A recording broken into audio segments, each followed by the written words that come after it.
السلام عليكم ورحمة الله وبركاته. إن الحمد لله نحمده ونستعينه ونستغفره ونعوذ بالله من شرور أنفسنا ومن سيئات أعمالنا. من يهده الله فلا مضل له ومن يضلل فلا هادي له. أشهد أن لا إله إلا الله وحده لا شريك له وأشهد أن محمدا عبده ورسوله. يا أيها الذين آمنوا اتقوا الله حق تقاته ولا تموتن إلا وأنتم مسلمون. يا أيها الناس اتقوا ربكم الذي خلقكم من نفس واحدة وخلق منها زوجها وبث منهما رجالا كثيرا ونساء واتقوا الله الذي تساءلون به والأرحام إن الله كان عليكم رقيبا. يا أيها الذين آمنوا اتقوا الله وقولوا قولا سديدا يصلح لكم أعمالكم ويغفر لكم ذنوبكم ومن يطع الله ورسوله فقد فاز فوزا عظيما. أما بعد فإن أصدق الحديث كتاب الله وخير الهدي هدي محمد صلى الله عليه وعلى آله وسلم. شر الأمور محدثاتها وكل محدثة بدعة وكل بدعة ضلالة وكل ضلالة في النار. أما بعد. Alhamdulillah, syukur kita kepada Allah Subhanahu wa taala kita dapat bertemu pada pagi ini untuk meneruskan bahasan kita berkenaan dengan Asma'ullah Al-Husna, yang mana kita akan membahaskan pada kesempatan kali ini nama Allah Al-Husna, iaitulah nama Allah At-Tawwab. Baik. Jadi bila kita melihat susunan nama Allah Subhanahu wa taala di dalam Al-Quran, kemudian adanya kita kata nama-nama yang saling berkaitan, yang ada kaitan, maka nama yang ada kaitan dengan At-Tawwab ini kita perlu lihat antaranya adalah Al-Ghaffar, Al-Ghafur, Ar-Rahim, kemudian Al-Afu, ataupun Al-Ghaffar, Ar-Rahim,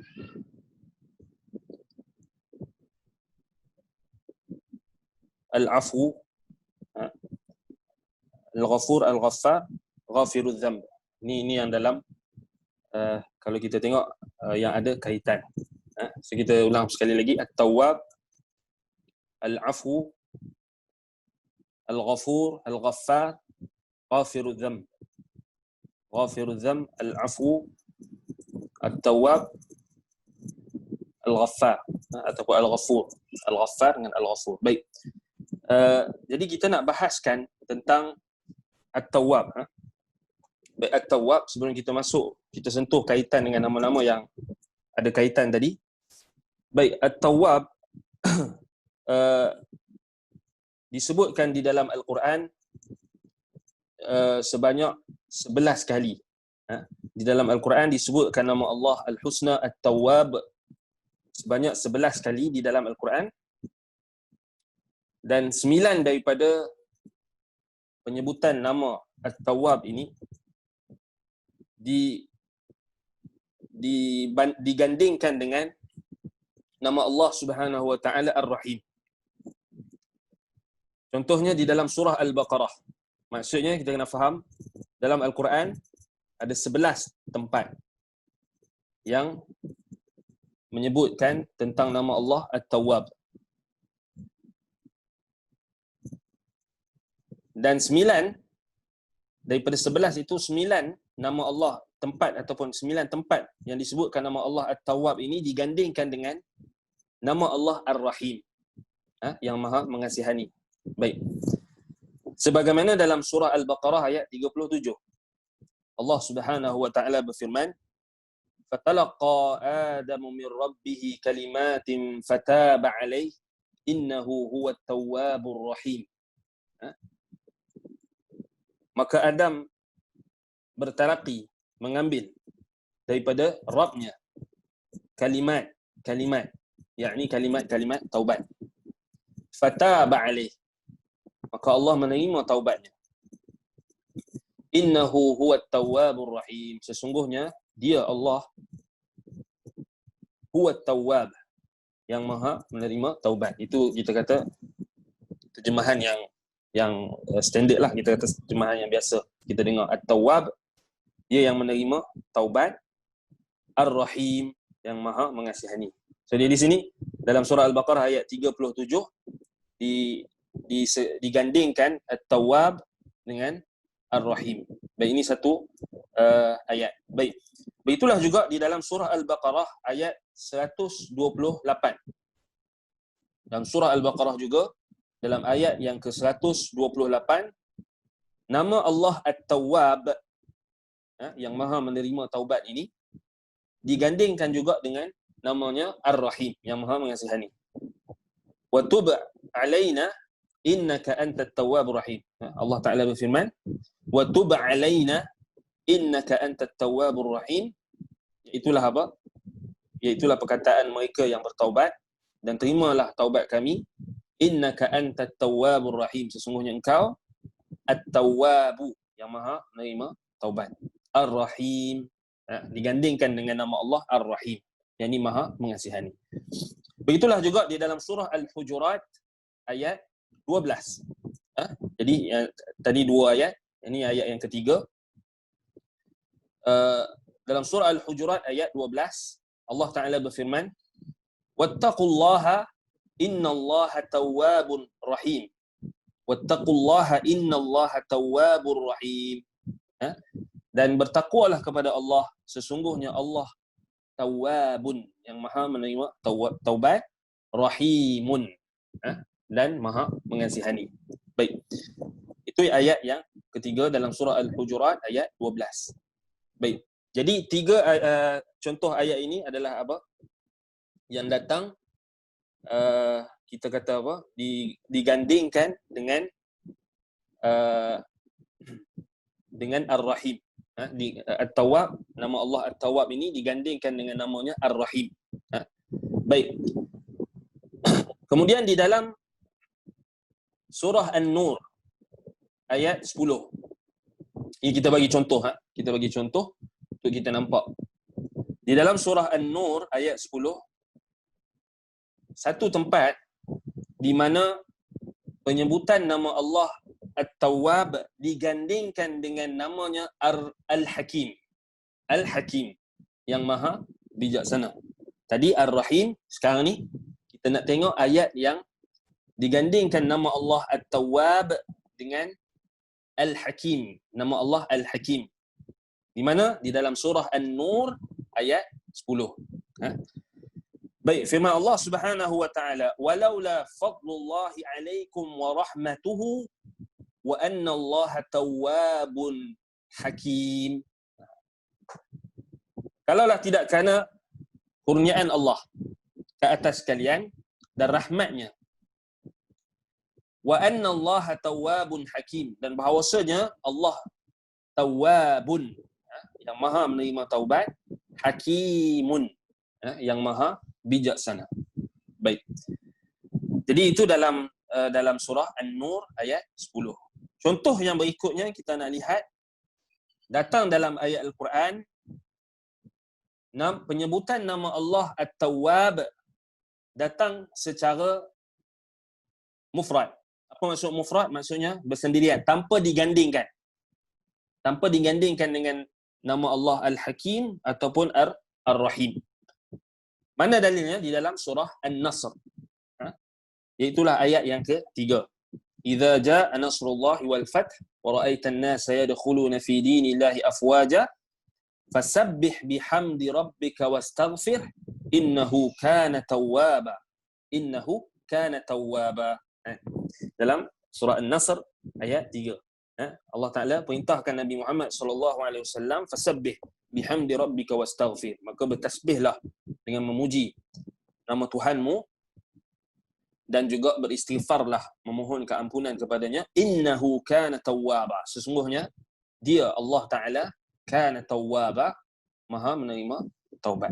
Baik. Jadi itu ayat dalam Al-Quran yang memberi gambaran kepada kita berkenaan dengan nama Allah At-Tawwab. Baik, kemudian kita nak lihat makna al-lughawi, makna bahasa. Ini macam biasalah, kita kena lihat dari sudut makna bahasa, kemudian apa kaitannya dengan makna istilah yang dimaknakan ataupun yang merujuk kepada zat Allah Subhanahu wa taala. Baik, dari sudut bahasa,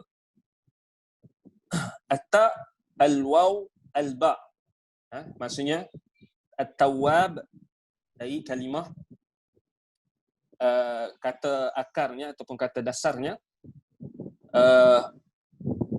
at-ta, ta, al-waw, wal-ba. Ta, wa, ba. Ta, waw dengan ba. Baik, kalimatun wahidah, dia adalah kalimah yang satu, tadullu ala ar-ruju', menunjukkan kepada makna ar-ruju'. Apa maksud ar-ruju'? Kembali. Tawaba, ataupun kita kata tawaba, maka ianya merujuk kepada apa? Merujuk kepada makna ar-ruju', yakni kembali. Baik, dikatakan dalam bahasa Arab, taba min dhanbihi ay raja'a anhu. Seseorang itu bertaubat dari dosanya, maksudnya dia kembali daripada dosanya itu menuju kepada ketaatan. Meninggalkan dosa menuju kepada ketaatan. Kita kata taba yatubu taubatan. Maksudnya fi'il madhi, taba yatubu fi'il mudhari', taubatan masdarnya, wa mataban fahuwa taibun. Jadi isim fa'ilnya kita kata taibun. Wat-taubu jam'u taubah mithlu azamah wa azm. Baik. Taubah, at-taubah, apa jamak pada taubah? Iaitulah apa? At-taubah. At-taub sama macam azmah. Maksudnya waw itu disukunkan. Baik. Jadi itu secara bahasanya, apa kita kata kita tak perlu peninglah nak bahas tentang bahasa ni. Maksudnya kita boleh refer lah dalam ilmu bahasa untuk mendapatkan perincian yang lebih. Tetapi kita nak bagi tahu asalnya kalimah taba yatubu taubatan mataban fahuwa taibun, ini merujuk kepada apa? Merujuk kepada makna ar-ruju', yakni kembali. Kembali. Dikatakan taba min dhanbihi ay raja'a anhu. Seseorang itu dia bertaubat daripada dosanya, maksudnya dia kembali, iaitulah dia meninggalkan dosanya dan kembali melakukan ketaatan. Baik. Kemudian di dalam Al-Quran, kalau kita tengok makna bahasa ini dalam Al-Quran, disebutkan di dalam surah Ghafir ayat 3. Allah Subhanahu wa taala berfirman, qabilit taubi. At-taubi ni jamak kepada taubat. Jamak kepada taubah. At-taubi. Dalam surah Ghafir ayat 3. Allah kata qabilit taubi. Wa rajulun tawwab taibun ila Allah. Wallahu tawwab yatubu ala 'abdihi. Baik. Dalam surah Ghafir tu ayat ketiga tu, Allah kata qabilit taubi, yakni Allah menerima taubat-taubat. Dan bila kita kata Allah menerima taubat-taubat, baik, kita kembali kepada perbuatan taubat itu. Bila kita sebut kepada merujuk kepada perbuatan taubat, kita sebut rajulun tawwab, yakni seorang lelaki yang banyak bertaubat. So di dalam kita kata apa, atas wazan fa'al. Atas wazan fa'al. Jadi kita kata tawwab. Jadi bila kita kata rajulun tawwabun, lelaki yang banyak bertaubat. Maksudnya taibun ila Allah, dia orang yang bertaubat kepada Allah. Wallahu tawwabun. Tapi bila kita sebut Allah yang tawwab, maksudnya apa? Yatubu ala abdihi. Allah Ta'ala menerima taubat hamba-Nya. Jadi bila kita sebut, kita sandarkan fi'il tawwab perbuatan tawab itu kepada manusia ataupun lelaki tadi atau siapa-siapa individu di kalangan makhluk, maka ianya merujuk kepada orang yang taibun, orang yang bertaubat. Taibun ilallah, yang dia bertaubat kembali kepada Allah. Dia kembali kepada Allah. Balik pada bahasa tadi ar-rujuk, kembali kepada Allah. Bila kita sandarkan kepada Allah, kita kata Allahu tawwab.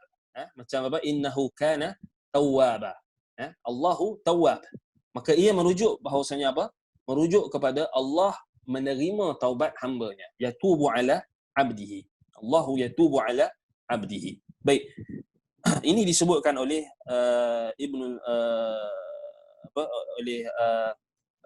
Ibnul Manzur dalam Lisanul Arab, dan juga di dalam kitab Ma'ajim Lughah lah, bahasa kita kata mu'jam dalam bahasa Arab. Baik.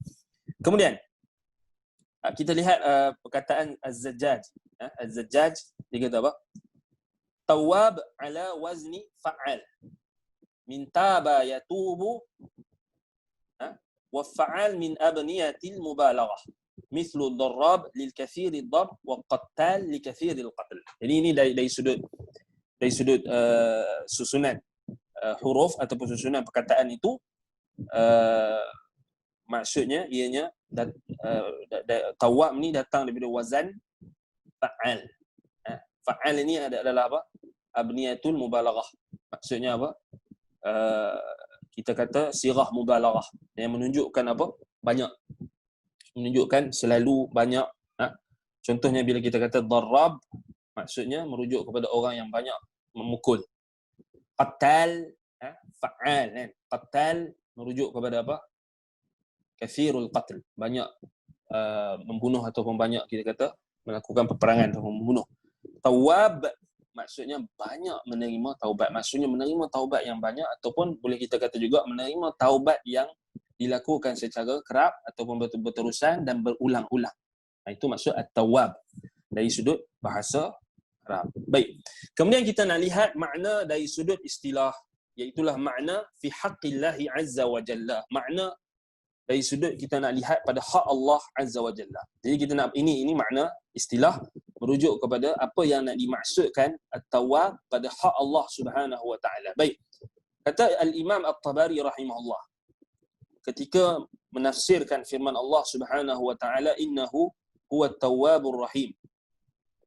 Kata Imam At-Tabari, inna Allah jalla thana'uhu huwat tawwab ala man taba ilayhi min ibadihi al-mudhnibin min dhunubihi at-tarik mujazatahu bi inabati ila ta'atihi ba'da ma'siyatihi bima salafa min dhanbihi wa taubatullah ala 'abdihi huwa an yarzuqahu dhalika wa ya'ubu min ghadabihi alayhi ila ar-ridha anhu wa min al-'uqubati ila al-'afwi was-safhi anhu. Baik, ini ta'rifan al-Imam Ibn Jarir At-Tabari rahimahullah pada istilah ataupun nama Allah At-Tawwab. Katanya, sesungguhnya Allah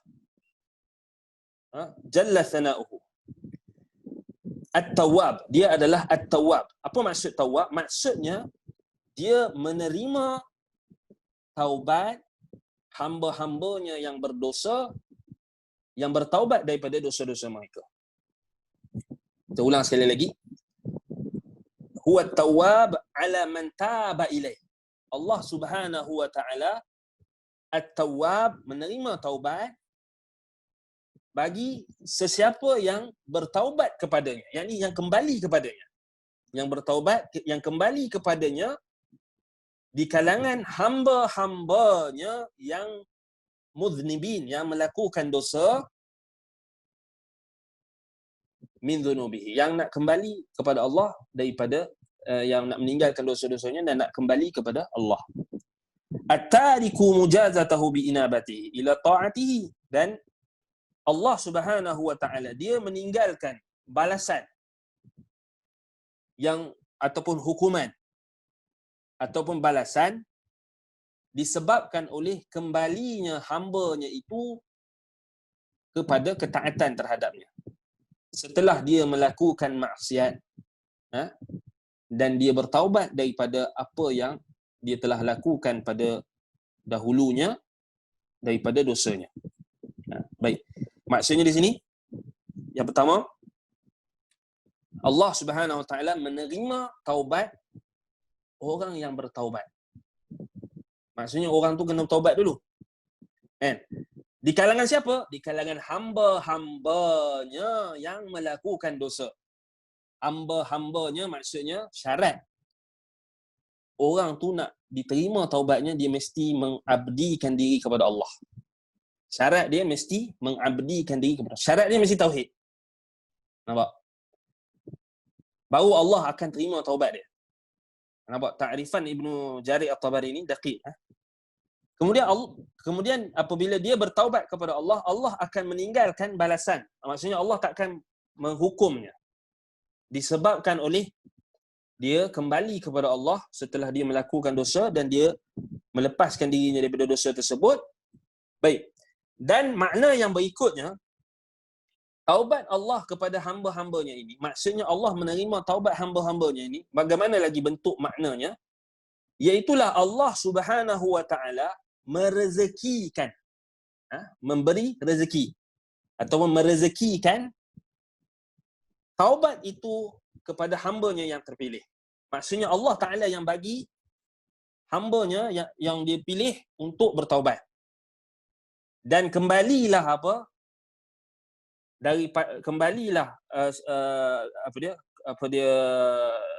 balasan ataupun hukuman ataupun kemurkaan Allah itu, asalnya Allah murka disebabkan dia melakukan dosa, maka ianya menjadi sebaliknya, kembalilah kemurkaan itu menjadi bertukar menjadi keredaan dan uqubah, hukuman ataupun ancaman ataupun hukuman kembali kepada kemaafan dan juga pengampunan. Itu yang dimaksudkan dengan At-Tawwab. Kita ulang sekali lagi, At-Tawwab maksudnya apa? Kata Imam Ibn Jarir At-Tabari, Allah Subhanahu Wa Taala menerima taubat hambanya yang bertaubat, di kalangan hambanya yang bertaubat, yang melakukan dosa, hambanya yang melakukan dosa, yang bertaubat, dan Allah meninggalkan balasan ataupun hukuman disebabkan oleh kembalinya hambanya itu daripada kemaksiatan kepada ketaatan, dan Allah merezekikan kepada hamba tersebut taubat, sehinggalah asalnya pelakuan dia, dosa dan maksiat yang dilakukan itu membawa kepada kemurkaan Allah, lalu Allah mengembalikan keredaan dan juga kemaafan dan pengampunannya kepada hambanya yang telah bertaubat tadi. So itu makna Allah Subhanahu Wa Taala namanya At-Tawwab. At-Tawwab. Baik. Kemudian ada soalan dekat chat. Ada soalan? Baik.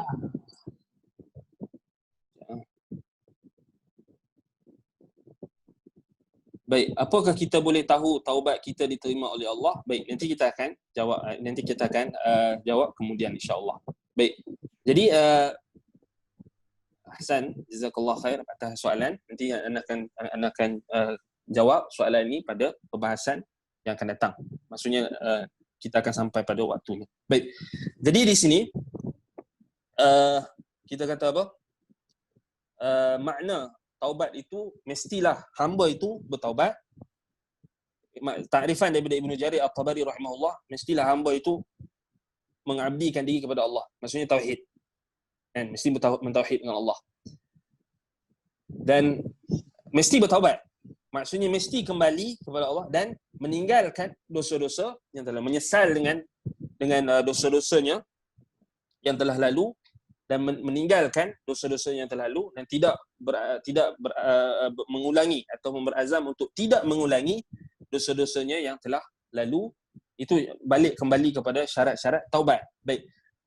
Soalan tadi, apakah kita, macam mana kita nak tahu taubat kita itu diterima? Maka dia kembali kepada apakah kita boleh tahu taubat kita diterima oleh Allah? Baik, dia kembali kepada syarat-syarat taubat.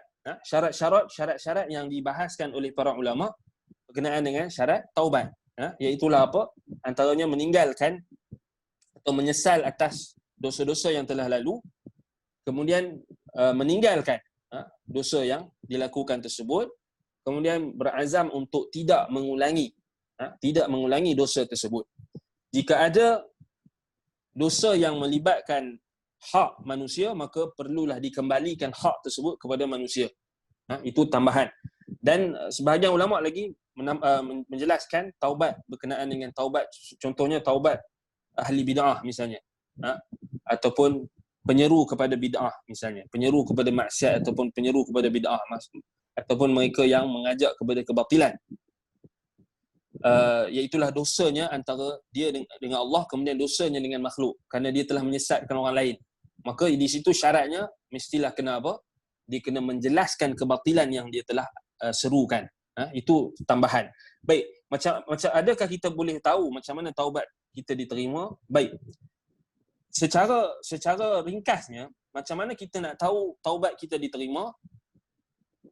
Adalah apa? Balik kepada ta'rif Ibn Jarir At-Tabari tadi. Allah merezekikan kita taubat atas taubat. Itu. Maksudnya apa? Bila kita makin bertaubat, menambahkan taubat kita, selalu kembali kepada Allah dengan istighfar, dengan melakukan ketaatan, dengan muhasabah atas dosa-dosa kita.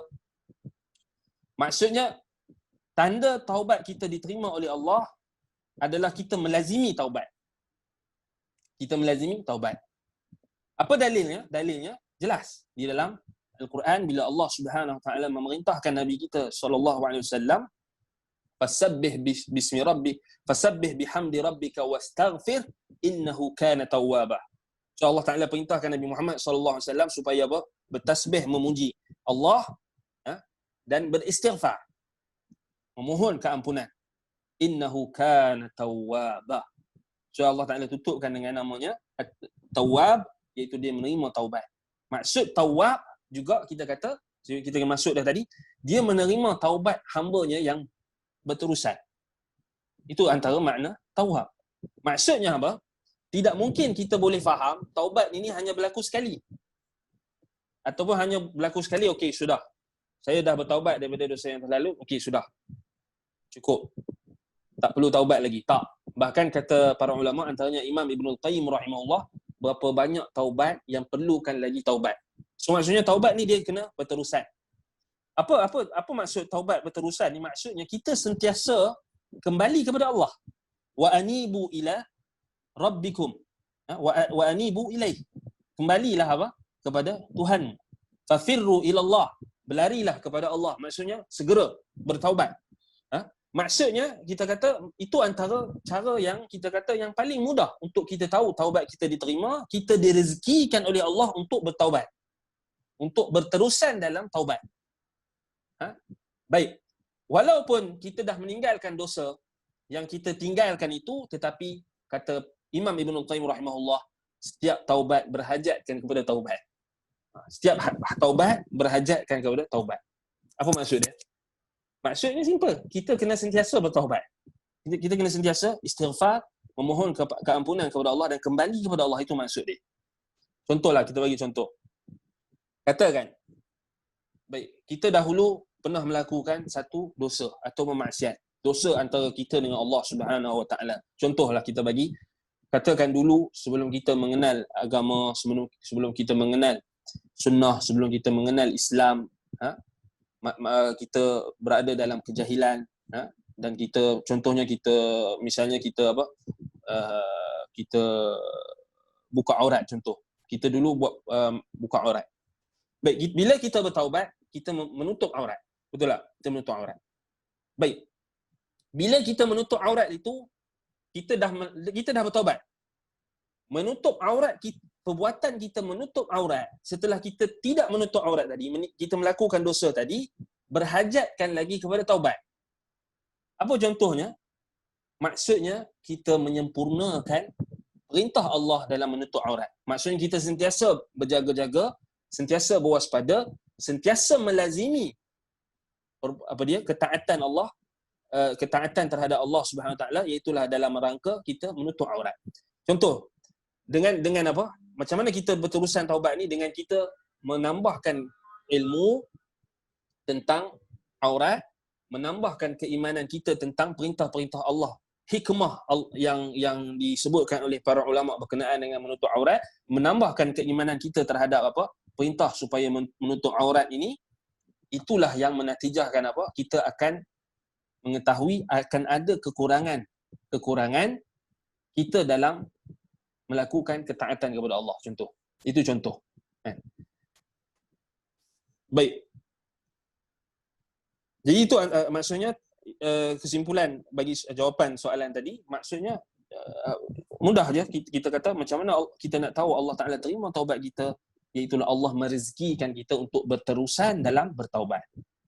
Jadi kalau tanda orang tu tak diterima taubatnya oleh Allah adalah dia merasa cukup dengan apa yang ada, ataupun merasa cukup dengan taubatnya yang pertama, kemudian dia merasakan seolah-olah dia tidak lagi berhajatkan kepada taubat. Itu adalah tanda seseorang itu tidak direzekikan oleh Allah dengan dengan taubat yang berterusan. Sebab itu taubat ini kita kata maksud dia kita kembali kepada Allah. Bahkan kita hari-hari wajib bertaubat.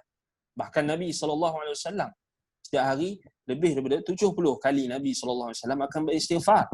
Bahkan dalam sebahagian riwayat 100 kali Nabi SAW beristighfar, memohon keampunan kepada Allah, bertaubat, memohon keampunan kepada Allah Subhanahu Wa Taala. Walaupun kita dalam keadaan melakukan ketaatan, kita masih lagi diperintahkan untuk bertaubat, beristighfar, kembali kepada Allah Subhanahu Wa Taala. Hatta dalam melakukan amalan ketaatan. Setelah kita solat, setelah kita selesai solat, maka disunnahkan, disyariatkan kita untuk beristighfar, astaghfirullah 3 kali, ataupun astaghfirullah wa atubu ilaih, astaghfirullah wa atubu ilaih, dan kita kembali kepada Allah. Itu maksudnya taubat itulah kita, bagaimana kita nak tahu taubat kita itu diterima oleh Allah Subhanahu Wa Taala. Wallahu taala a'lam. Semoga Allah Taala sentiasa merezekikan kita untuk melazimi taubat. Baik. Kemudian kita balik pada makna takrifan yang disebutkan oleh Imam Ibn Jarir At-Tabari rahimahullah tadi. Jelas kat situ sebenarnya kita boleh nampak apa konsep taubat itu sendiri, konsep taubat itu sendiri. Baik. Kemudian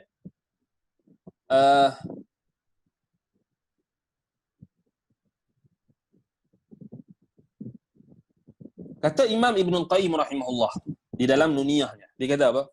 Wa kadzalika at-tawwabu min awsafihi wat-tawbu fi awsafihi naw'ani. Idzan bi taubati 'abdihi wa qabuluha ba'da al-matabi bi minnatil mannani atau mannan. Dan demikianlah tawwab. At-tawwab yakni menerima, yang maha menerima taubat, ataupun kita kata yang menerima taubat hamba-hambanya yang berterusan. Maksudnya yang sentiasa menerima taubat hamba-hambanya, termasuk daripada sifat-sifatnya. Wa taubu fi awsafihi naw'an. Baik. Idzan bi taubati 'abdihi wa qabuluha ba'da al-matabi bi minnatil mannan. Baik. Taubat itu pada sifat-sifatnya ada dua. Maksudnya apa? Maksudnya dia mesti ada, kita kata apa? Dia tak boleh Allah Subhanahu Wa Taala sahaja yang menerima taubat, dia ada muqabalah. Maksudnya muqabalah di sini mesti kena hamba itu bertaubat baru Allah menerima taubat. Dia tak boleh kita kata dia tak bertaubat tiba-tiba Allah terima taubat dia. Tak boleh. Mana boleh? Dia maksudnya disebut sebagai apa? Sifat muqabalah. Maksudnya kalau hamba itu bertaubat baru Allah terima taubat.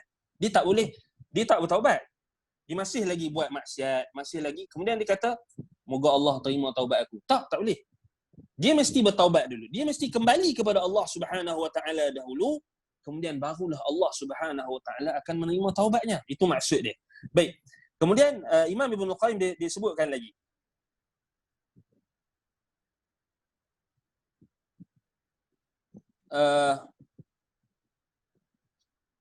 Fataubatul 'abdi makhufatun bi taubati min Allah Ta'ala alaihi qablaha.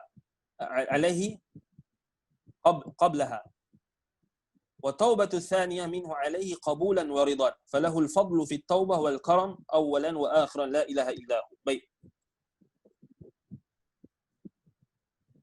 taubat seorang hamba ini,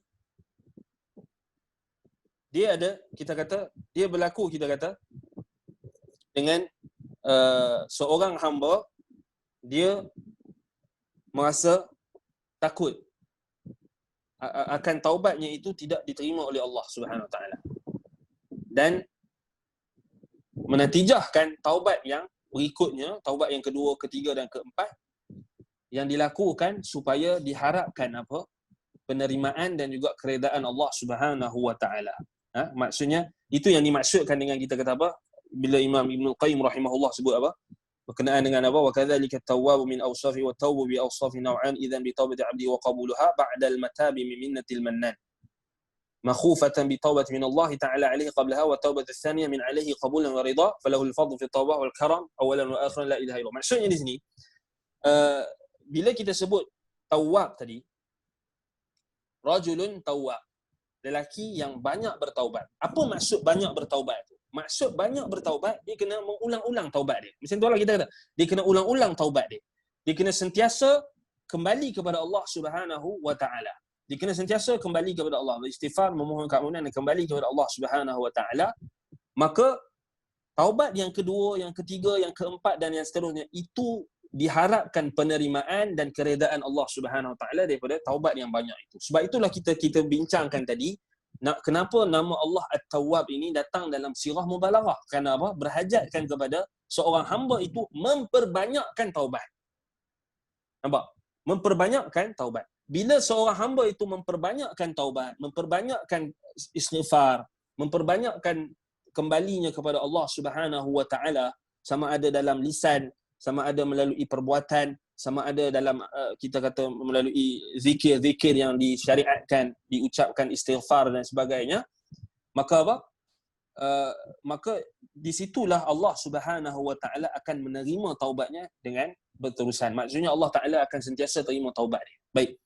Jadi kat sini menegaskan kepada kita makna tawwab, Allah Subhanahu Wa Taala menerima taubat hamba-hambanya yang banyak. Baik. Apa lagi contoh yang kita boleh buat? Kita bagi contoh. Ini selalu yang dipersoalkan.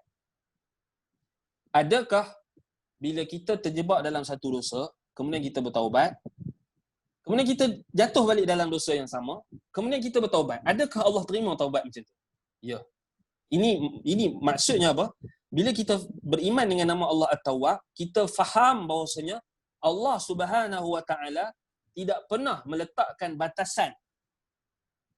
Apabila seorang hambanya itu tergelincir dalam dosa, Allah Ta'ala tak pernah letakkan batasan, Allah Ta'ala tak terima taubat. Selagi matahari terbit daripada arah timur, maka Allah terima taubat. Itu syarat dia. Itu batasan dia. Maksudnya, selagi kita hidup, maka selagi itulah apa? Allah terima taubat. Itu dia punya batasan dia. Maksudnya apa? Kalau orang tu dia buat dosa, dia taubat, dia ulang lagi buat dosa, dia taubat, dia ulang lagi, Allah terima tak taubat? Allah terima taubat dia selagi mana dia masih hidup. Kalau dia dah mati, habis lah. Dan selagi mana kiamat tak berlaku, maksudnya matahari tak terbit dari arah barat. Itu sebagaimana dalam hadis-hadis yang sahih. Baik, itu kita boleh dapat makna at-tawwab tadi. Baik. Kemudian kita tengok apa yang disebutkan oleh Syekh Abdul Rahman Ibn Nasir As-Sa'di rahimahullah. Dia kata apa? Fahuwa ta'ibu 'ala ta'ibin awalan. Maksud at-tawwab, Allah Subhanahu Wa Taala dia menerima taubat orang-orang yang bertaubat pada awal. Awalan, pada awalnya, bi taufiqihim litaubah wal iqbalu bi qulubihim ilaihi. Baik. Iaitulah yang pertamanya dengan Allah memberikan taufik, petunjuk dan bimbingan untuk mereka, yakni hamba-hambanya itu untuk bertaubat. Wal iqbalu biqulubihim ilaih, dan Allah menggerakkan hati mereka, Allah mencondongkan hati mereka untuk bertaubat. Nampak? Yang pertama, macam mana Allah Ta'ala ni tawwab, at-taibu 'ala at-taibin. Dia menerima taubat hamba-hambanya yang bertaubat. Pertama sekali, dia menggerakkan hati hamba-hambanya tadi untuk bertaubat. Baik, kita bagi contoh. Selalunya ada orang, contoh dia buat maksiat, kemudian terdetik dalam hatinya menyesal. Siapa yang bagi rasa menyesal tu? Allah Subhanahu Wa Taala. Itu makna Allah At-Tawwab.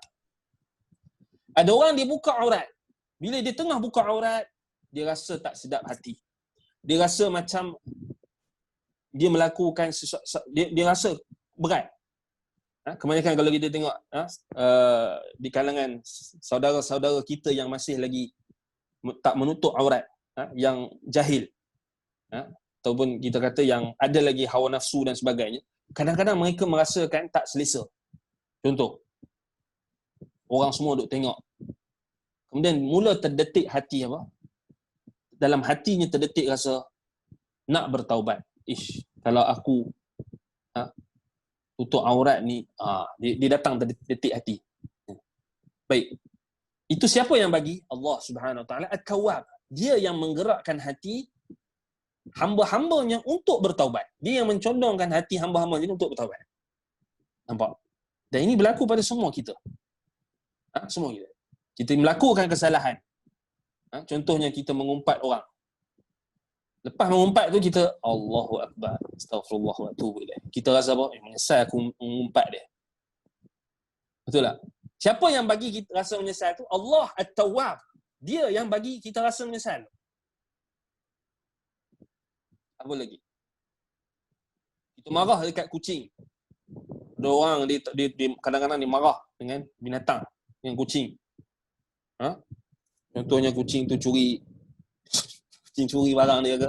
Tak mustahil lah kan? Ataupun kucing tu buat benda yang dia tak suka.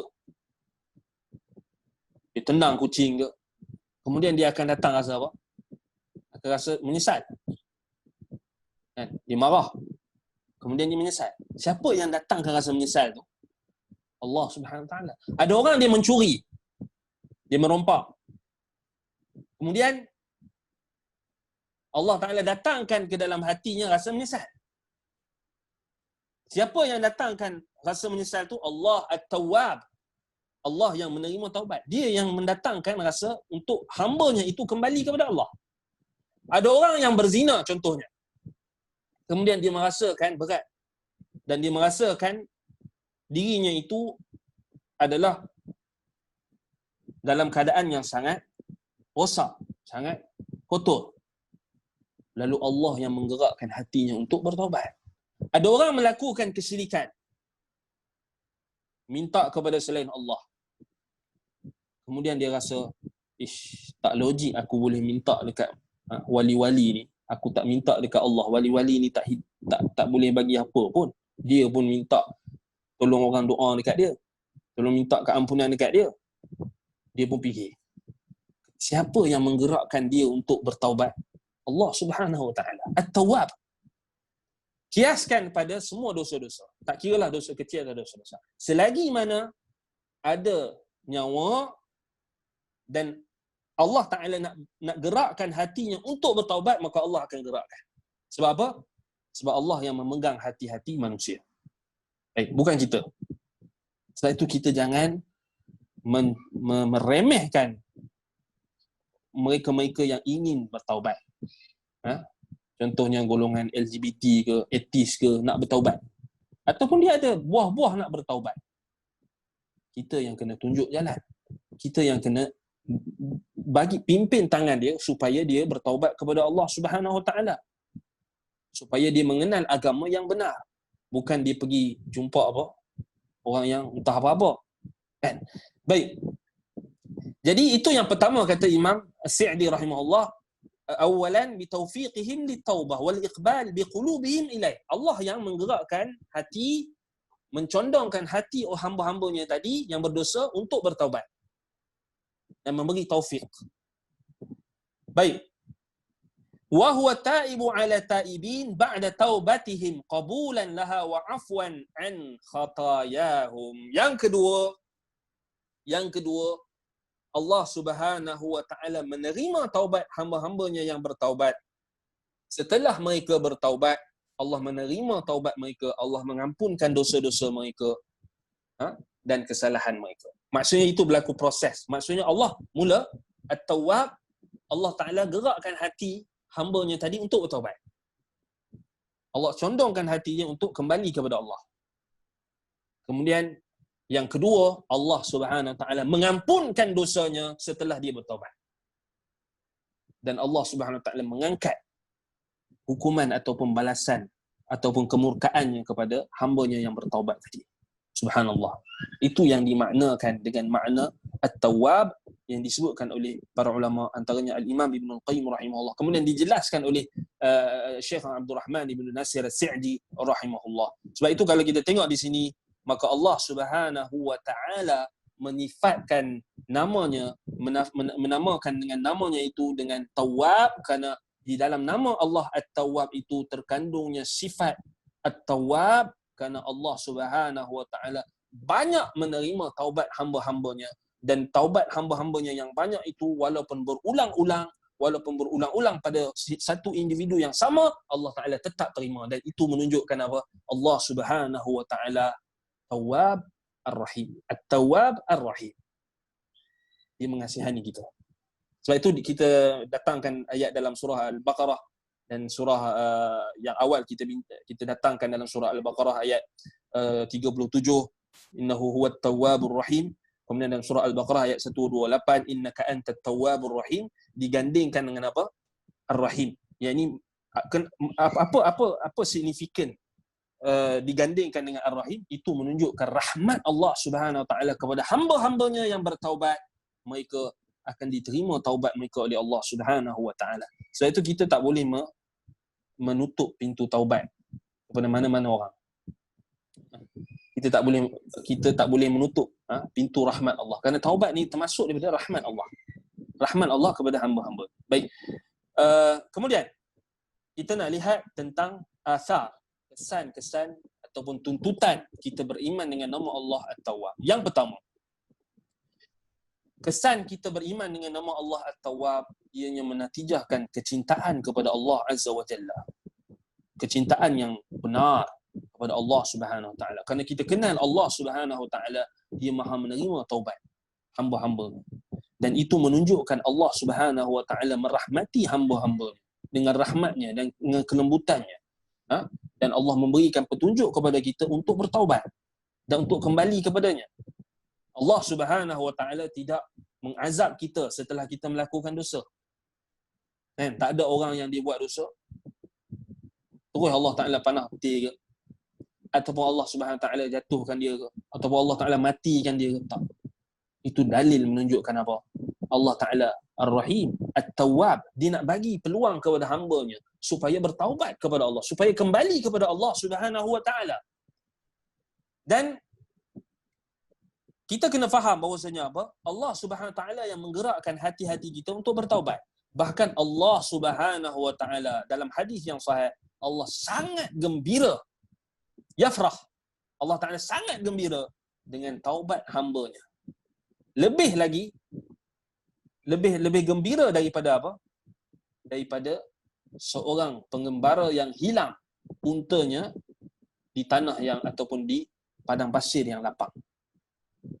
Sebagaimana hadis Nabi SAW yang diriwayatkan oleh Imam Muslim, lallahu ashaddu farhan bi taubati 'abdihi hina yatuba ilayhi min ahadikum kana ala rahilatihi bi ardin falah فانفلتت منه وعليها طعامه وشرابه فأيسى منها فأتى شجرة فاضطجع في ظلها قد أيسى من راحلته فبينما هو كذلك إذا هو بها قائمة عنده فأخذ بخطامها ثم قال من شدة الفرح أنت عبدي وأنا ربك أخطأ من شدة الفرح.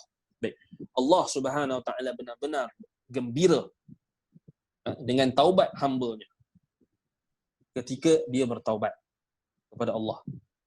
Lebih gembira berbanding dengan apa? Seorang di kalangan kamu yang membawa kenderaan ataupun yang melakukan perjalanan rihlah, kemudian apa? Hilang binatang ataupun untanya, tunggangannya itu, dan hilang makanan yang berada di atas untanya itu, minumannya, sehinggalah apa? Dia merasa berputus asa. Lalu dia datang duduk di berbaring di atas, di bawah bayangan pokok, pohon, dan dia merasa berputus asa disebabkan kehilangan untanya yang hilang. Bayangkan di tengah terik padang pasir yang luas, gurun Sahara yang luas, kita hilang kita punya apa? Binatang ternakan ataupun unta atau kenderaan tunggangan unta. Yang mana kenderaan kita itu, unta kita itu adanya makanan kita, adanya bekalan kita, tiba-tiba hilang dan kita tak ada apa dah. Dan ketika itu kita duduk di mana?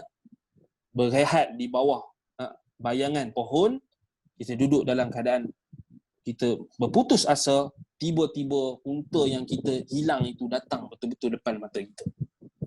Ketika itu kita rasa gembira. Kan? Seperti Nabi kata, sampai dia tersilap. Disebabkan terlampau seronok, dia kata apa? Anta abdi wa ana rabbuk. Engkau adalah Tuhanku dan aku adalah engkau adalah hamba-Ku dan aku adalah Tuhanmu. Akhta'a min shiddatil farah. Dia tersilap disebabkan oleh terlampau gembira. Jadi Allah Ta'ala lebih gembira dengan taubat seorang hamba-Nya berbanding dengan orang yang kehilangan unta di padang pasir, kehilangan tunggangan. Macam kita hilang kereta lah, kita hilang kereta, dan tak ada apa, hilang bekalan-bekalan kita, tiba-tiba tengok-tengok datang kenderaan kita itu ada di depan mata kita.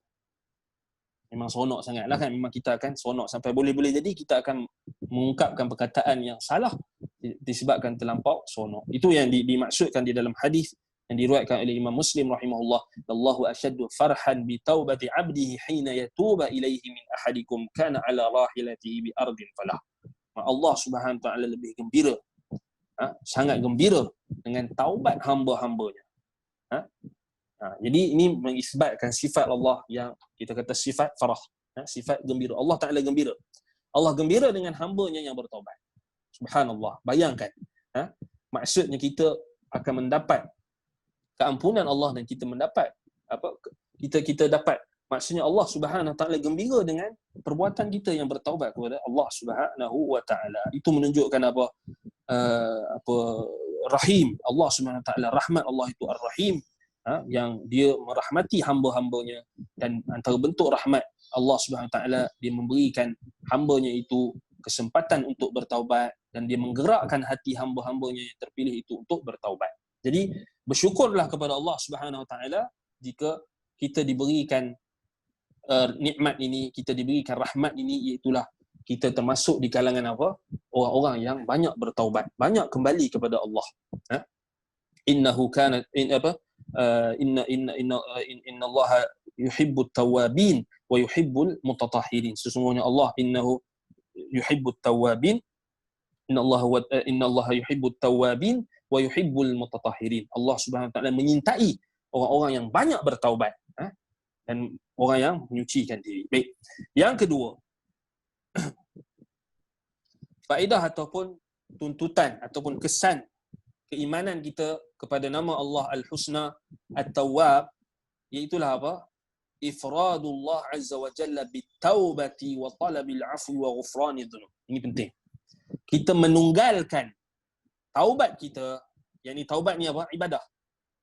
Taubat ni ibadah. Jadi wajib kita menunggalkan taubat kita dan permohonan keampunan kita dan permohonan mengampunkan dosa-dosa kita ini kepada Allah. Wajib kita mentauhidkan Allah Subhanahu Wa Taala dalam taubat kita. Kenapa? La yaghfiru dzunuba wa la yuwaffiqu ila taubah wa yaqbaluha illa Allah wahdah. Tidak mengampunkan dosa-dosa, tidak menerima taubat melainkan Allah semata-mata. Nampak? Allah Subhanahu Wa Taala berfirman dalam surah Asy-Syura ayat 25. Allah kata apa? Wa huwa alladhi yaqbalu at-taubata 'an 'ibadihi wa ya'fu 'anis sayyi'at. Allah dan dialah yang menerima taubat dari hamba-hambanya. Wa ya'fu 'anis sayyi'at, dan dia memaafkan daripada kesalahan-kesalahan mereka. Dan Allah SWT berfirman dalam surah Ali Imran ayat 135, wa man yaghfiru dzunuba illa Allah. Siapa lagi yang nak mengampunkan dosa-dosa melainkan Allah?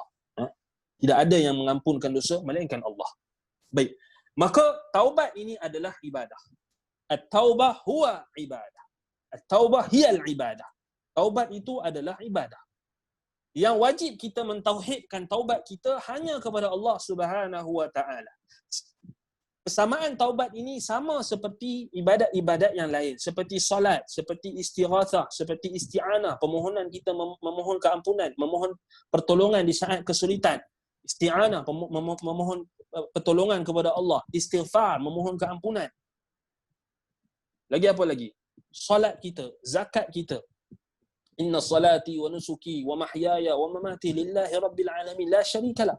Dan yang mana setiap ketaatan kita, amalan ibadat kita, sembelihan kita, ibadat-ibadat yang Allah Ta'ala wajibkan kita lakukan dan Allah perintahkan kita lakukan, kesemuanya wajib kita mentauhidkannya kepada Allah Subhanahu Wa Ta'ala dan tidak boleh kita memalingkan sedikit pun kepada selain Allah Subhanahu Wa Ta'ala. Maka apa? Tidak boleh kita memohon dan meminta taubat kepada Nabi. Ya Rasulullah, tub alayya. Tak boleh. Syirik. Jadi syirik.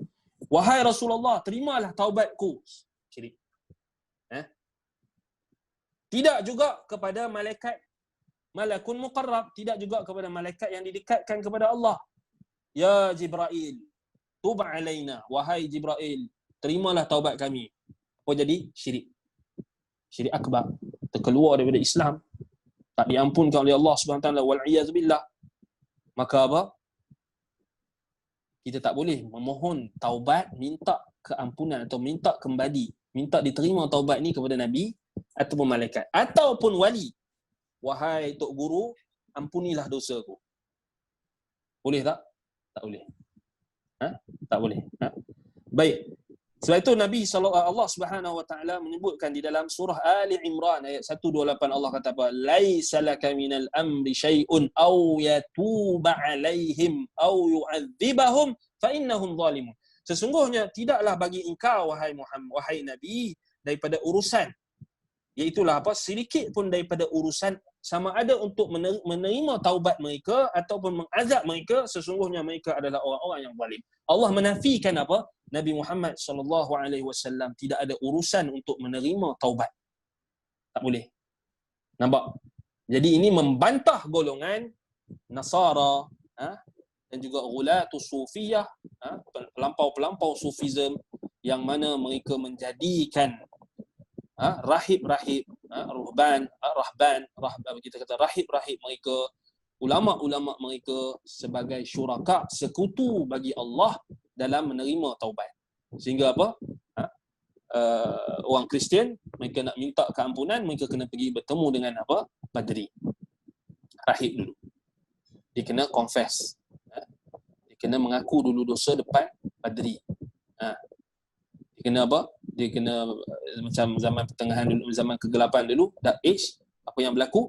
Berlakunya apa? Penjualan sukukul ghufran ataupun apa? Indulgence. Yang mana dijual surat-surat pengampunan. Maksudnya nak diampunkan mesti kena dapat apa? Mesti kena dapat cop daripada apa? Padri dulu. Tak ada. Itu tak berlaku dalam Islam. Begitu jugalah golongan ulatus sufiyah, pelampau-pelampau sufism, yang mana mereka menjadikan syarat untuk bertaubat itu mesti kena mengakui di hadapan guru-guru mereka dulu, wali-wali ataupun guru-guru mereka.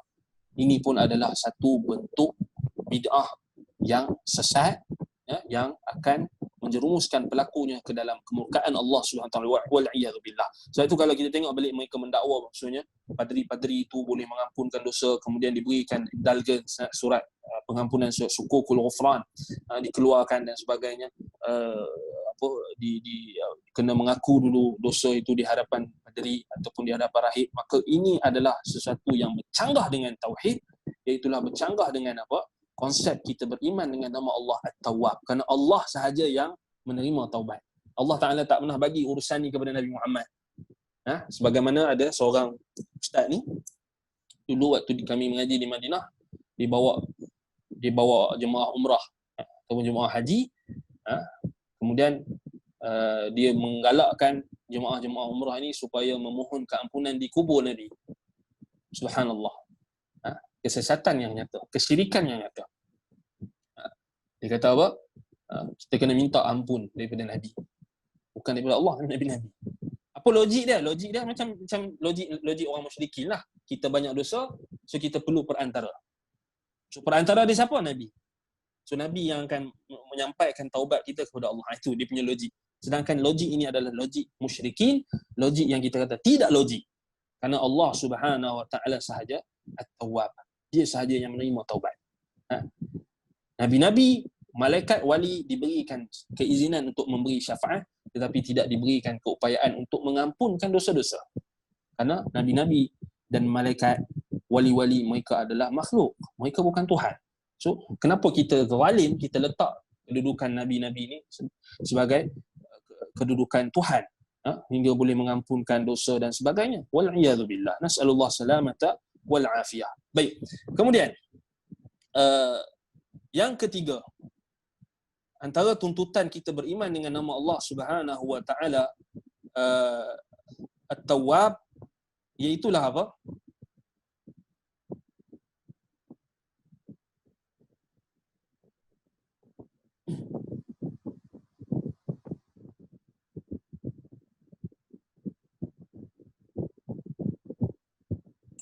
Ustaz, ada soalan dekat chat. Baik, ada soalan. Okey, kita stop sekejap, kita jawab soalan sekejap. Cuma mana nak tengok kejap. Baik, ada soalan.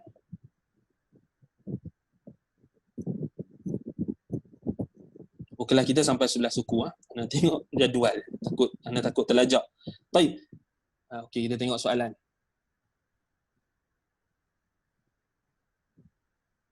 Baik, bagaimana kita nak mengelakkan taubat sambal lado? Bak kata Minang, Ustaz.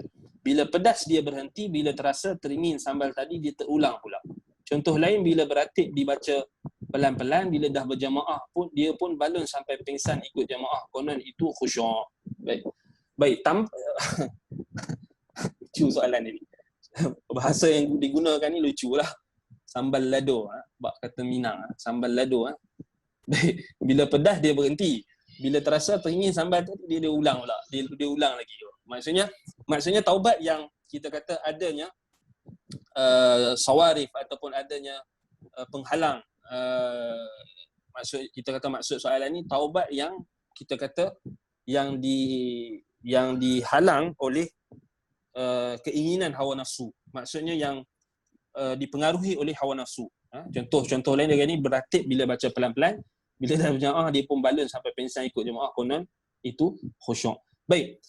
Tidak ada cara yang paling ampuh untuk kita mengelakkan taubat kita ini daripada bergelumang ataupun bercampur dengan pengaruh hawa nafsu, melainkan iaitulah kita perlu bermujahadah dalam merealisasikan tauhid kita kepada Allah Subhanahu Wa Taala dan ittiba kita kepada sunnah Nabi Muhammad sallallahu alaihi wa ala alihi wasallam. Tidak ada cara yang lain. Tidak ada jalan yang lain melainkan perlu kita merealisasikan dua rukun asas. Dua rukun iaitulah supaya amalan kita diterima oleh Allah Subhanahu Wa Taala, iaitulah yang pertama al-ikhlas, iaitulah tauhid, dan yang kedua al-ittiba, iaitulah mengikuti Nabi sallallahu alaihi wasallam.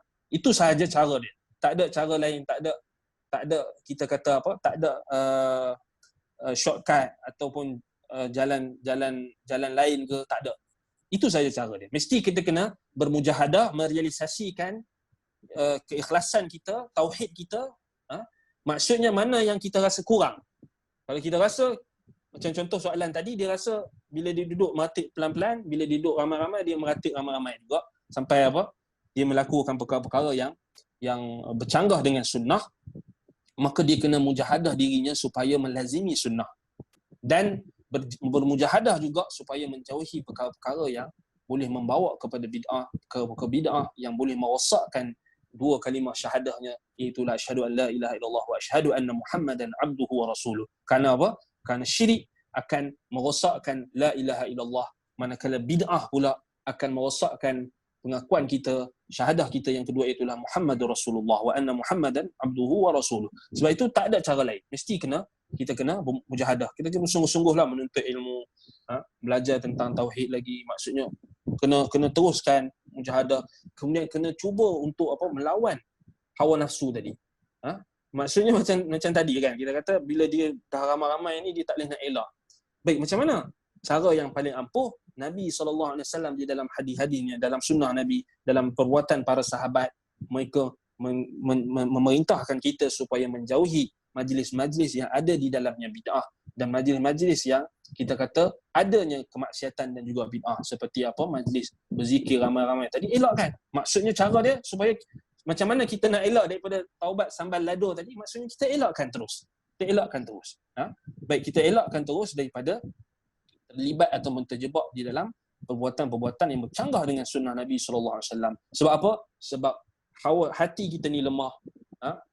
Ataupun kita bagi contoh tadi bahawa lidah kita ni, ataupun kita punya lidah ni, ataupun kita punya keinginan nak makan pedas tu kan, pedas tapi lagi pedas lagi macam sedap pula kadang kan.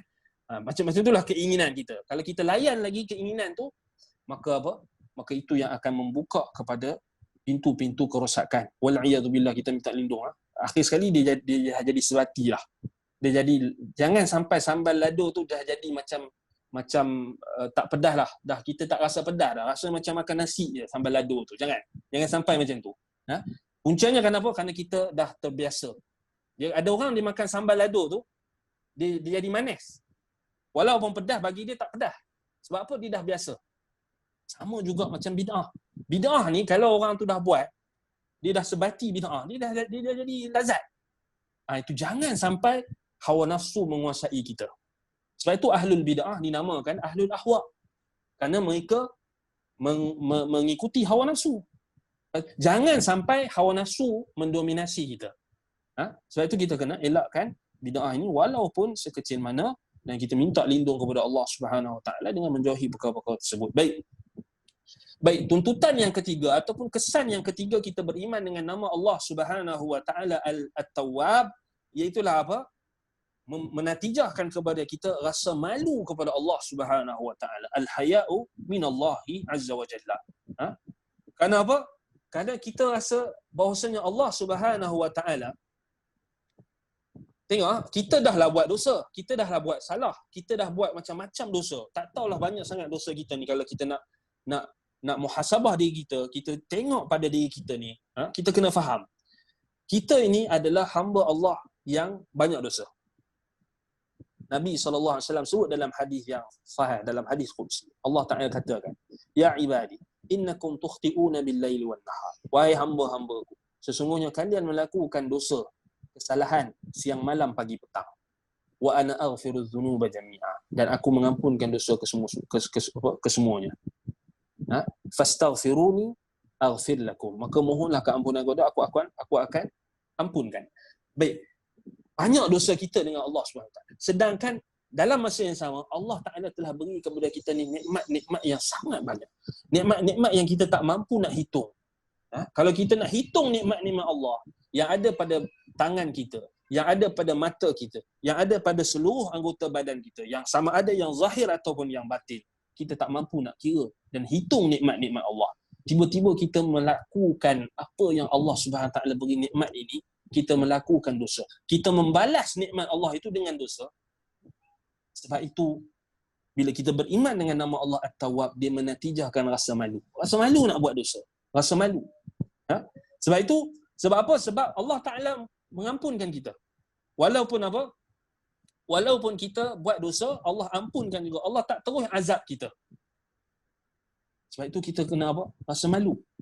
Rasa malu dengan Allah. Dan rasa malu ini, dia bukan menatijahkan sikap negatif, tetapi menatijahkan, menghasilkan sikap yang positif terhadap Allah, iaitulah kita lebih mendekatkan diri kita kepada Allah Subhanahu Taala, lebih segera dalam melakukan ketaatan dan lebih segera untuk meninggalkan sebarang kemaksiatan mengikut kemampuan kita. Semampu mungkin. Bila kita tahu bahawasanya Allah Ta'ala telah berikan kepada kita segala nikmat, maka kita akan rasa malu dan kita akan rasa kita akan rasa kurang, kita akan rasa amalan kita ni masih lagi tidak cukup. Maksudnya itu yang akan memberikan kita rasa segera untuk melakukan ketaatan. segera untuk meninggalkan kemaksiatan. Itu yang ketiga. Yang keempat, apakah tuntutan kita beriman dengan nama Allah At-Tawwab, yang Allah Subhanahu wa taala Maha menerima taubat hamba-hambanya ini, iaitulah al-mubadaratu ila taubatin nasuh 'inda al-wuqu'i fil ma'siyati mahma kana 'azmuha. Itulah menatijahkan kita untuk bersegera bertaubat kepada Allah dengan taubatan nasuha, dengan taubat yang murni, taubat yang kita kata yang suci, yang murni. Ketika mana kita melakukan maksiat, walaupun sebesar mana sekali maksiat yang kita lakukan. Dan menatijahkan juga kepada kita supaya jangan berputus asa dari rahmat Allah. Dan memasakkan kekuatan untuk kita mengharapkan keampunan Allah.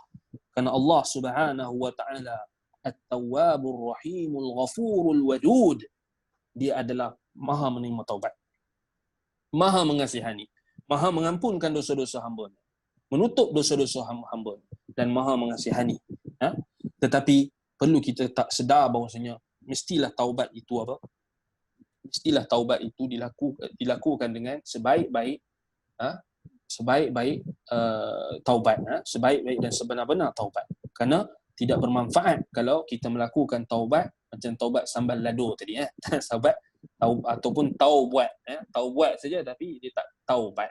Wallahul musta'an. Baik, sebab itu mesti kena taubat yang sadiqah, nasuhan, benar, dan nasuh, yang taubat yang murni. Kalau tidak bermanfaat. Sebab itu kalau kita tengok ulama membahaskan tentang syarat-syarat dengan terperinci taubat ini.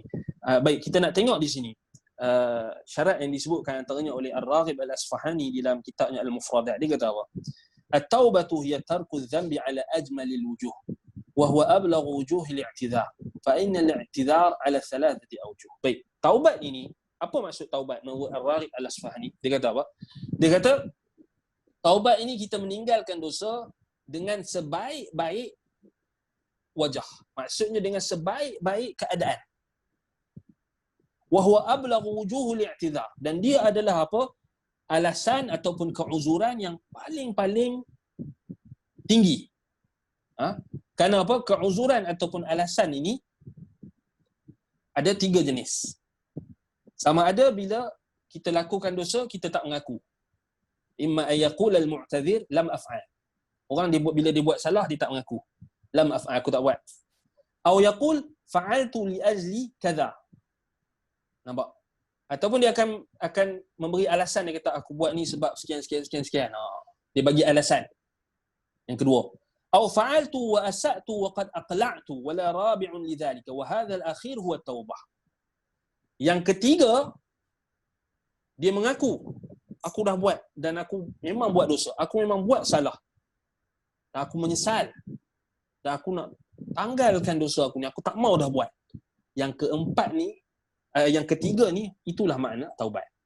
Nak ulang sekali lagi, taubat menurut Ar-Raghib Al-Asfahani rahimahullah, dia kata apa? Dalam kitabnya Al-Mufradat, dia kata orang yang buat salah ni, dia ada 3. Dia ada 3 je. 3 jenis. Yang pertama, dia tak mengaku. Aku tak buat. Mana ada? Kan? Dia tak mengaku dia buat salah. Macam siapa? Macam orang buat bid'ah. Orang buat bid'ah, dia tak pernah kata dia buat benda salah. Buat benda baik, dia kata apa salahnya benda baik. Itu jadi bid'ah hasanah. Sebab itu dia tak pernah mengaku. Sebab itulah apa? Dalam hadis, dalam asar-asar salaf, Allah Subhanahu wa taala menghijab taubat ahli bid'ah.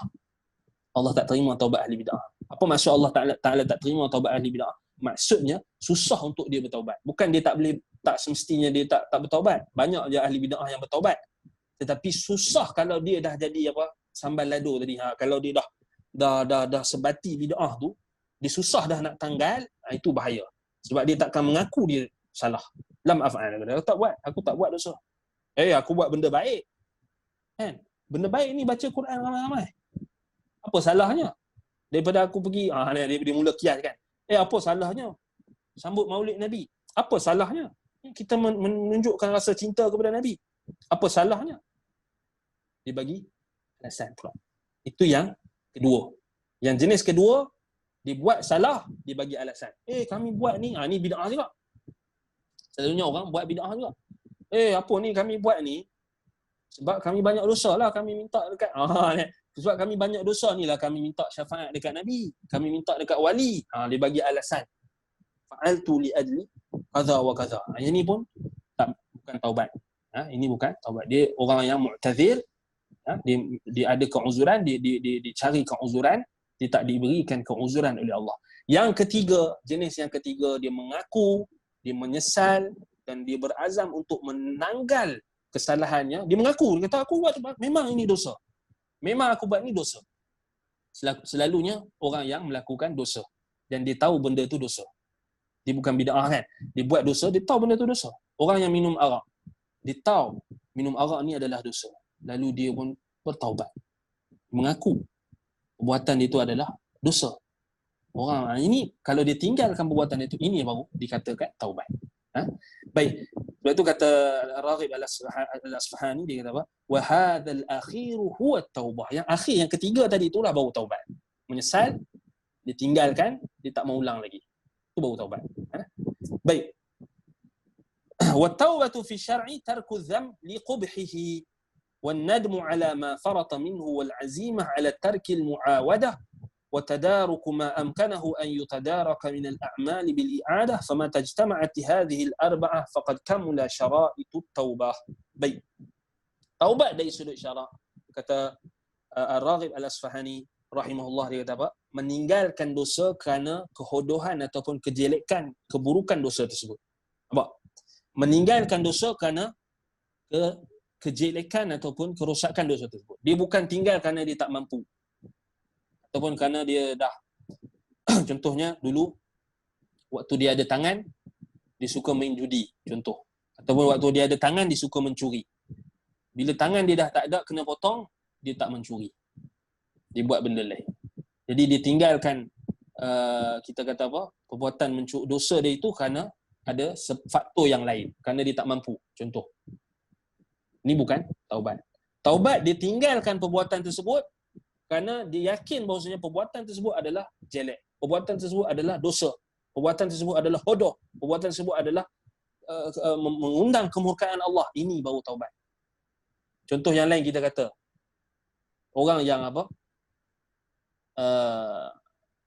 bila dia dah kena tangkap, kemudian dia masuk dalam jail, kemudian dalam jail dia tak boleh nak mencuri, dia tak boleh nak rasuah ke apa, tak boleh lah. Bila dia keluar, dia ulang balik. Itu menunjukkan dia tak bertaubat. Sama juga orang yang nak bertaubat daripada LGBT contohnya. Sebab apa dia tak mampu dah? Sebab apa dia tak pakai pakaian perempuan lah? Sebab apa? Sebab dia dah tua katakan. Kemudian sebab dia ada penyakit ke apa.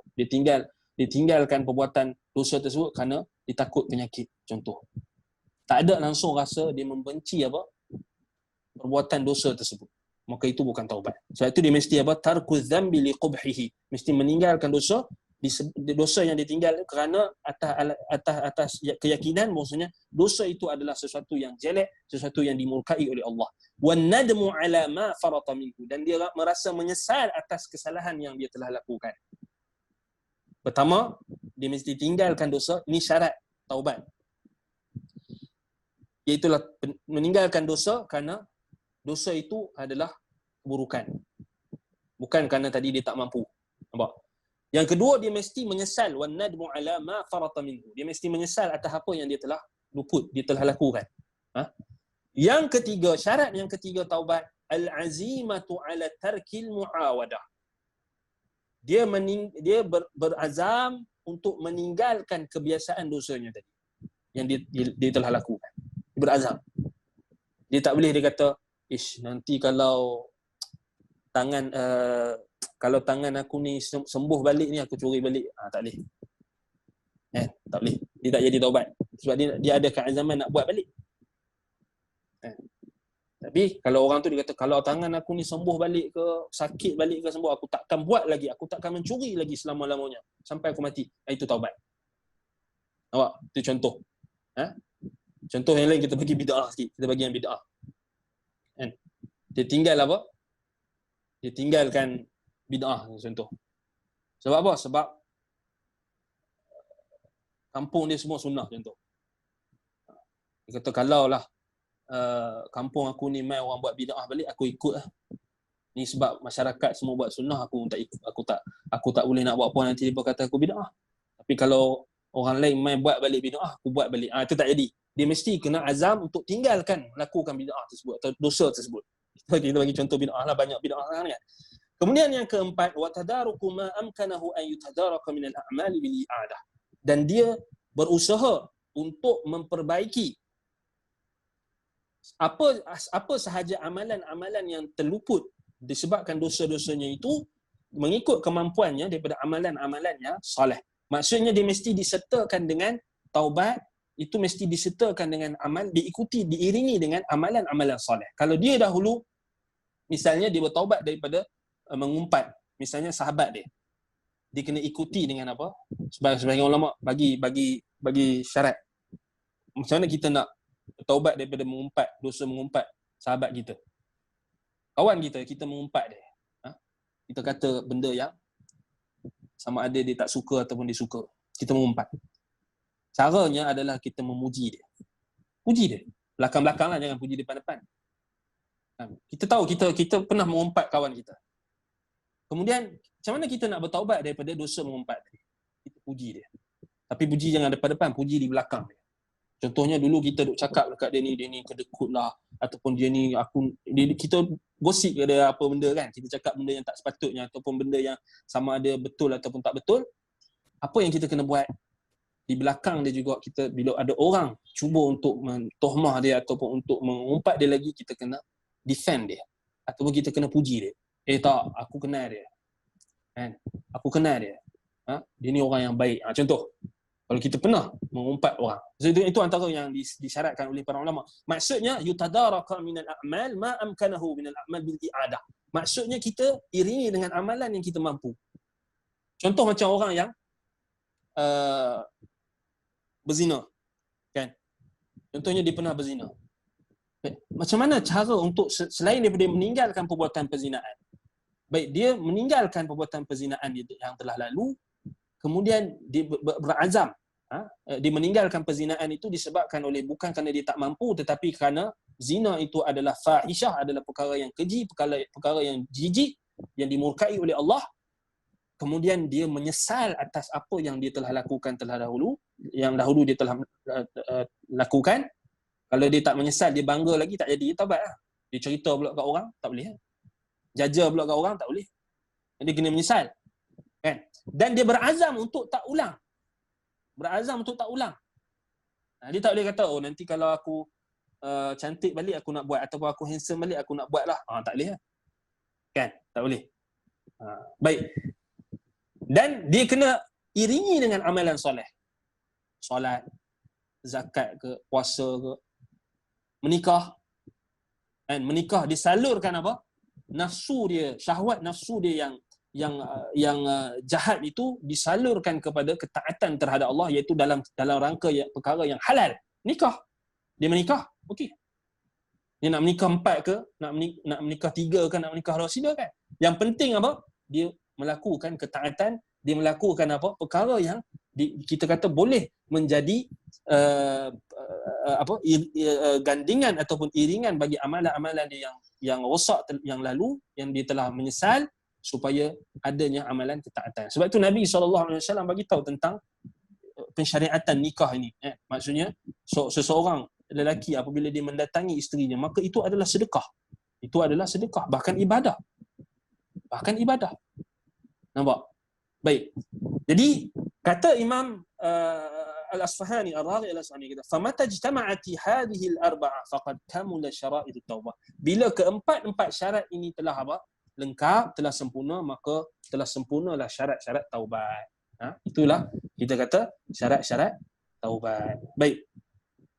Ditambahkan dengan syarat yang kelima, kalau ada perbuatan macam tadi, kita kata apa? Dosa itu ada kaitan dengan hak makhluk. Contohnya mencuri barang orang ke, dia kena pulangkan. Itulah juga kalau maruah orang dia telah mengumpat tadi, dia kena kembali, dia kena minta maaf dekat orang tadi. Dia kena minta maaf. Kalau orang tu dah mati, dia kena mendoakan keampunan. Contohnya orang yang buat fitnah dekat ulama contoh. Kan? Apa dosa engkau? Dosa aku dulu aku ni telah mengumpat Ibnu Taimiyah contoh. Dosa aku ni dulu aku telah menyesatkan Ibnu Qayyim. Dosa aku ni dulu aku telah menuduh Ibnu Taimiyah dan Ibnu Qayyim ni mujassimah. Aku telah menuduh Syekh Muhammad bin Abdul Wahhab ni adalah sesat. Adalah tanduk syaitan ke apa. Aku telah tuduh dia dulu. Jadi macam mana kamu nak bertaubat? Caranya adalah kamu memuji dia. Puji dia. Maksudnya apa? Sebutkan kebaikan. Ini yang berlaku pada seorang ulama India yang mana muridnya telah pulang daripada Madinah untuk menyampaikan dakwah Syekh Muhammad bin Abdul Wahhab melalui kitab-kitab beliau, dan guru dia anti dengan Syekh Muhammad bin Abdul Wahhab. Guru dia ni memang kafirkan Syekh Muhammad, sesatkan Syekh Muhammad. Tapi bila dia murid dia ni yang cerdik ni bagi dekat guru dia tadi kitab tauhid tanpa meletakkan nama Syekh Muhammad bin Abdul Wahhab, lalu guru dia ni melihat bahawasanya buku itu penuh dengan dalil Al-Quran dan juga As-Sunnah, lalu memuji. Dan dia akhir sekali dia menjadi orang yang memuji dan juga menjadi pendokong kepada dakwah Syekh Muhammad bin Abdul Wahhab dan memuji Syekh Muhammad bin Abdul Wahhab. Itu contoh macam mana kita nak bertaubat kalau kita duk tuduh ulama yang dah mati ni. Ibn Taimiyah sesat ke apa ke, Muhammad bin Abdul Wahhab sesat ke. Ini dosa ni. Kena bertaubat, wajib bertaubat. Macam mana cara nak bertaubat? Menyesal, balik pada 3 syarat tadi. Kan, mesti tinggalkan dosa tersebut kerana ianya adalah dosa. Kemudian mestilah apa? Menyesal. Menyesalnya aku dulu. Menyesal. Kemudian mestilah berazam untuk tidak mengulangi perbuatan tersebut. Kemudian mestilah diiringi dengan amalan soleh. Itu antaranya solat, zakat, istighfar dan angkatan dengannya. Kemudian kalau ada hak macam ni, macam mengumpat tadi, dia telah mengumpat orang yang mati kan. So dia kena gantikan dengan pujian ni kepada orang yang telah meninggal dunia tadi. Apatah lagi ianya melibatkan wali-wali Allah, melibatkan ulama-ulama Islam, sudah tentulah dia perlu mengambil perhatian akan dosanya tadi. Kalau orang biasa pun dia dah kena apa? Benda tu adalah termasuk dalam kategori dosa. Apatah lagi kalau melibatkan wali-wali Allah, melibatkan para ulama yang rabbani, ulama ahli sunnati wal jamaah, maka itu sudah tentulah lebih-lebih lagi sepatutnya dia tekankan. Baik. Kemudian yang kelima, yang terakhir tuntutan daripada kita beriman dengan nama Allah At-Tawwab, iaitulah menjelaskan kepada kita hajat kita kepada Allah Subhanahu taala untuk kita bertaubat dan kembali. Ini adalah apa? Adalah dalam setiap marahil, dalam setiap peringkat umur kita, dan tidak boleh kita merasa cukup daripada taubat ini. Sebab itu kata Imam Ibn Qayyim rahimahullah ketika membahaskan tentang manazil taubah. Taubah ni dia adalah awal manazil, awsatuha wa akhiruha. Dia adalah tingkatan seorang hamba untuk mencapai pengabdian yang sempurna kepada Allah SWT. Dia adalah pada awal manazil, pada pertengahannya dan pada pengakhiran. Sebab itu Allah Subhanahu wa taala sebutkan di dalam Al-Quran, wa tubu ilallahi jami'an ayyuhal mu'minun la'allakum tuflihun. Allah Taala perintahkan kita untuk bertaubat kepada Allah, semoga kita berjaya. Dan cuba kita tengok balik ayat dalam surah An-Nur ayat 13 ni. Allah Taala khitabkan, Allah Taala kata dekat siapa? Sebaik-baik manusia, sebaik-baik ahli iman, sebaik-baik manusia di atas muka bumi, di kalangan orang beriman, di kalangan para sahabat Nabi. Allah Taala perintahkan mereka supaya bertaubat. Kemudian Allah SWT sebutkan di dalam surah Al-Hujurat ayat yang 11, wa man lam yatub fa ulaika humudz zalimun. Barang siapa yang tidak bertaubat, maka dia adalah orang-orang yang zalim. Sebab itu Allah SWT memerintahkan kita supaya bertaubat dan melazimi taubat, sama ada dalam setiap peringkat hidup kita. Tak boleh kita kata aku sikit dosa, tak boleh. Mana ada orang yang boleh mendabik dada dia ada sedikit dosa, sedangkan Nabi SAW sendiri pun sentiasa bertaubat kepada Allah. Sebab itulah Nabi SAW dalam hadis yang sahih yang diriwayatkan oleh Imam Al-Bukhari rahimahullah, iaitulah Nabi SAW bersabda, ya ayuhan nas tubu ilallah fa wallahi inni la atubu ilaihi fil yaumi akthar min 70 marrah. Wahai manusia, bertaubatlah kalian kepada Allah, sesungguhnya demi Allah sesungguhnya aku benar-benar bertaubat kepada Allah, kembali kepada Allah pada setiap hari, lebih akthar min 70 marrah, lebih daripada 70 kali Nabi sallallahu alaihi wasallam bertaubat. Bahkan Nabi sallallahu alaihi wasallam sentiasa di dalam majlis yang satu, di dalam majlis Nabi sentiasa mengungkapkan doa memohonkan ampunan, Rabbighfirli wa tub alayya, Rabbighfirli wa tub alayya innaka antat tawwabul ghafur, dalam lebih kurang 100 kali. Kemudianlah juga Nabi SAW setiap kali menutup majlis, maka Nabi SAW membaca apa? Subhanakallahumma rabbana wa bihamdik Allahumma ighfirli. Itu di dalam solat Nabi, di dalam sujud Nabi, di dalam doa Nabi SAW. Dan begitulah juga kita, dan kita sudah habis pada penghujung waktunya. Subhanakallahumma wa bihamdika astaghfiruka wa atubu ilaik. Subhanakallahumma wa bihamdika asyhadu an la ilaha illa anta astaghfiruka wa atubu ilaik. Sallallahu ala Muhammadin wa ala alihi wa sahbihi wa baraka wa sallam. Subhana rabbika rabbil izzati amma yasifun wa salamun ala al mursalin walhamdulillahi rabbil alamin. Wassalamu alaikum warahmatullahi wabarakatuh.